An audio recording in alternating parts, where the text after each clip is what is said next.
Si le décès d'André-Louis Osière était jusqu'à-là un secret bien gardé, sa fille Tiphaine a décidé de sortir du silence.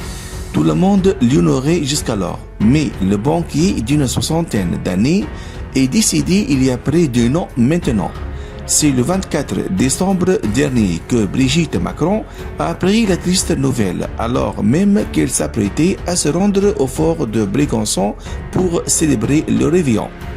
André-Louis Osière s'est éteint à l'hôpital Georges Pompidou après un long combat contre la maladie. Il a ensuite été enterré dans la plus stricte intimité 4 jours plus tard au cimetière du Père Lachaise. Pour rappel, la première dame et André-Louis Osière se sont mariés en 1974. De cette union sont nés 3 enfants, Sébastien, Laurence et Tiphaine.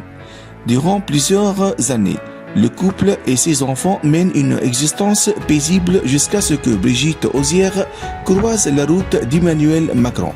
C'est bien après leur rencontre que l'actuel président et sa femme décideront de sauter le pas. Ainsi, elle divorcera d'André-Louis Osière en 2006 pour se marier avec Emmanuel Macron en 2007. Force est de constater que l'ex-mari de la première dame est resté très à l'écart de la vie médiatique. Et pour cause, il aurait vécu sa séparation avec Brigitte Macron comme un drame.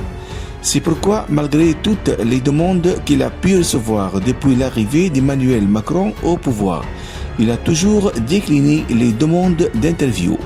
Il a été jusqu'à refuser d'assister à l'enterrement de sa propre mère, craignant de croiser la route de la première dame. On ne sait d'ailleurs pas si la première dame a assisté à la cérémonie des funérailles de son ex-mari.